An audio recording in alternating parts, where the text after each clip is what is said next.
Hello everyone, welcome to drama one. Van लाओ booming को अपने पास बुलाता है। वो उससे पूछता है कि मुझे चैन युनशी की शादी करवानी है, उसके लिए कौन सा लड़का बेटर होगा। क्या मैं उसकी शादी एक जनरल से करवाऊँ या फिर एक टैलेंटेड स्कॉलर से या फिर एक गोरे चिट्टे लड़के से। बूमिंग कहती है कि मेरे हिसाब से तो कोई भी नहीं, चैन युनशी को इंसान पसंद नहीं है। वो कहता है कि क्या? तो बूमिंग कहती है कि मेरा यह मतलब नहीं था, वो ना प्यार व्यार के चक्करों में नहीं पड़ना चाहती है।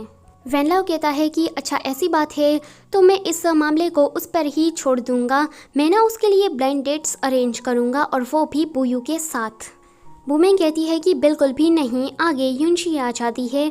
वो एक डेप्यूटी जनरल थी और वो युद्ध के मैदान से बस लौट ही रही थी। बूमिंग युनशी को अपनी फ्रेंड से इंट्रोड्यूस करवाती है। शाओ कहती है कि मैं ना आपकी बहुत ही बड़ी फ़ैन हूँ, आप मेरी आइडल है। तो वो कहती है कि क्या? शाओ उसकी तारीफ करने लगती है। आगे युनशी को लड़कियों के कपड़े पहना दिए जाते हैं। उसे ये बिल्कुल भी पसंद नहीं आ रहा था क्योंकि वो एक टॉमबॉय टाइप की लड़की है। उसे ना कुछ गड़बड़ लग रही थी तो वो पूछती है सभी लोगों से, पर कोई भी जवाब नहीं दे रहा था। तो वो शाओ से कहती है कि तुम तो मेरी फ़ैन हो ना, तो तुम ही बताओ कि यहाँ क्या चल रहा है। वो कहती है कि राजा ने तुम्हारे लिए ब्लाइंड डेट्स फिक्स की है। वैन लाओ अभी शाही बगीचे में था, वहाँ पर बहुत सारे लड़के भी थे। बुयू को भी उसने बुलाया था। बूमिंग उसके पास जाती है तो बुयू युनशी की बेइज्जती करने लगता है। बुयू को ना उसके साथ शादी करने में बहुत ही बड़ी प्रॉब्लम हो रही थी। आगे वैन लाओ युनशी से कहता है कि इन सभी में से एक लड़के को पसंद कर लो। यह सुनकर बुयू युनशी की बेइज्जती करने लगता है तो युनशी भी उसे जली कटी सुनाने लगती है। बाद में ये दोनों फाइटिंग करने लगते हैं एंड दूर से ये सारे लोग इस चीज़ का नज़ारा ले रहे थे। वैन लाओ को लग रहा था कि आगे चलकर ये दोनों कपल बनने वाले हैं, पर बूमिंग कहती है कि इन दोनों के बीच तो 36 का आंकड़ा है, ये दोनों एक दूसरे के जानी दुश्मन है। इन लोगों को भी ये बात रियलाइज़ होती है तो वो राजा के पास आकर उसे माफ़ी मांगते हैं कि माफ़ कर देना, हमारी वजह से आपका बंकेट खराब हो गया। वैन लाओ फिर से बूमिंग को बुलाता है। वो कहता है कि मुझे युनशी की शादी किसी अच्छे से लड़के से करनी है क्योंकि मैंने उसके डैड से ये वादा किया था और मुझे ना बुयू ही परफेक्ट लगता है। आगे चलकर इन दोनों के बीच में खिचड़ी तो ज़रूर पकने वाली है। वैन लाओ उसके बारे में ऐसी अच्छी बातें कर रहा था, पर ये दोनों तो फाइटिंग करने लगते हैं। सभी लोग ये नज़ारा देख रहे थे।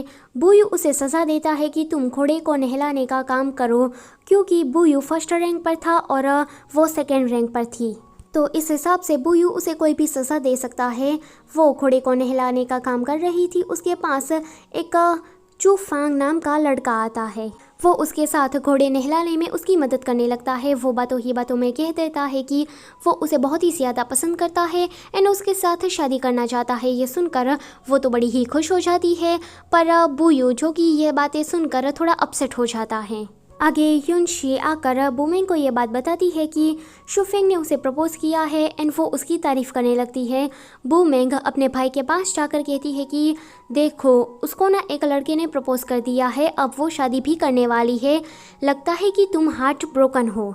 बूमिंग जानबूझकर बुयू के सामने ऐसी बातें करती है जिसके कारण वो जलने लगे और गुस्से के कारण वो युनशी को अपने दिल की बात बता दे। पर बीच में ना वैन लाओ आ जाता है। वो कहता है कि सब गड़बड़ हो गया, अब मैं क्या करूँ। तो बूमिंग कहती है कि गर्ल्स को ना पता होता है कि उसे क्या चाहिए। ये सुनकर वैन लाओ कहता है कि अच्छा, तो तुम मेरे साथ आज रात सोने के लिए आओ। बूमिंग कहती है कि बिल्कुल भी नहीं, मेरा ये मतलब नहीं था। तो बुयू कहता है कि राजा ने कहा है तो तुम उसके साथ एक नाइट स्पेंड क्यों नहीं कर लेती। यह सुनकर तो भाई बूमिंग वहाँ से भाग ही जाती है। रात में युनशी अपने कमरे में आ रही थी। बुयू उसका रास्ता रोक कर कहता है कि तुम उस शुफेंग से शादी करने वाली हो ना, पर देखो उसका नाम फेक है। देखो, वो तुमसे कोई सच्चा प्यार नहीं करता है, बस तुम्हारा फ़ायदा उठाना चाहता है और वो तो ये तक चाहता है कि तुम जनरल की पोस्ट से रिज़ाइन कर दो। यह सुनकर युनशी को बहुत ही बुरा लगता है। वो कुछ भी ना बोलते हुए अंदर चली जाती है। बुयू को भी ये बात परेशान कर देती है। अगले दिन वैन लाओ एक बहुत ही बड़े युद्ध में युनशी को भेजना चाहता था, तो वहाँ पर बूढ़े जनरल कहते हैं कि एक लड़की इतनी बड़ी सेना को कैसे संभाल पाएंगी। वो कहती है कि नहीं महाराज, मैं ये कर लूँगी, अगर मुझे युद्ध के मैदान में मरना भी पड़े तो मैं खुशी खुशी अपनी जान दे दूँगी। बुयू उसकी ओर देखने लगता है। वैन लाओ उसे पूछता है कि बुयू, इसके बारे में तुम क्या कहना चाहते हो। अब ये सीन यहीं पर ही कट हो जाता है। आगे ये दोनों फिर से रास्ते के बीच लड़ाई झगड़ा करने लगते हैं। बूमेंग रास्ते से आ रही थी, वो उन दोनों को शांत कराने की कोशिश करती है, पर इन दोनों का झगड़ा है कि रुकने का नाम ही नहीं ले रहा था, क्योंकि बुयू ने वेनलाओ से कहा था कि वो युनशी को इस बड़े युद्ध में नहीं भेजना चाहता। आगे ये दोनों यानी कि बुयू और युनशी दोनों ही युद्ध के लिए निकल जाते हैं और यहाँ पर भी वो लोग झगड़ रहे थे। एक हमलावर आकर बुयू पर हमला करने वाला था, पर युनशी ये देख लेती है तो वो उसके बीच आ जाती है एंड वो वहीं पर ही मर जाती है। बुयू तो ज़ोर ज़ोर से रोने लगता है कि उसके प्यार ने उसके लिए जान दे दी, पर ये सब तो वो सिर्फ सपना ही देख रहा था, पर सच में उसको युनशी की फिक्र होने लगती है। आगे युनशी उस युद्ध के लिए निकल जाती है। यहाँ पर खबर आती है कि युनशी मर चुकी है और उसकी अभी तक डेड बॉडी भी नहीं मिली है। बुयू अपने मन में सोचता है कि क्या मेरा सपना सच हो गया। उसे बहुत ही ज़्यादा डर लग रहा था क्योंकि अभी तक उसकी बॉडी नहीं मिली है। ये लोग बस अंदाज़ा ही लगा रहे थे कि वो मर गई है। आगे युनशी की जगह पर बुयू युद्ध का कमांड संभालता है। एक गार्ड आकर कहता है कि हमें युनशी की बॉडी मिल गई है। चेहरा पूरा खराब है, पर वजन और कद से हमें लगता है कि वो युनशी की ही बॉडी है। ये सुनकर तो भाई बुयू बहुत ही ज़्यादा रोता है। आगे युनशी का फ्यूनरल चल रहा था। उन सभी में सबसे ज़्यादा दुखी बुयू ही नज़र आ रहा था, पर तभी ही अपने फ्यूनरल में युनशी की एंट्री होती है।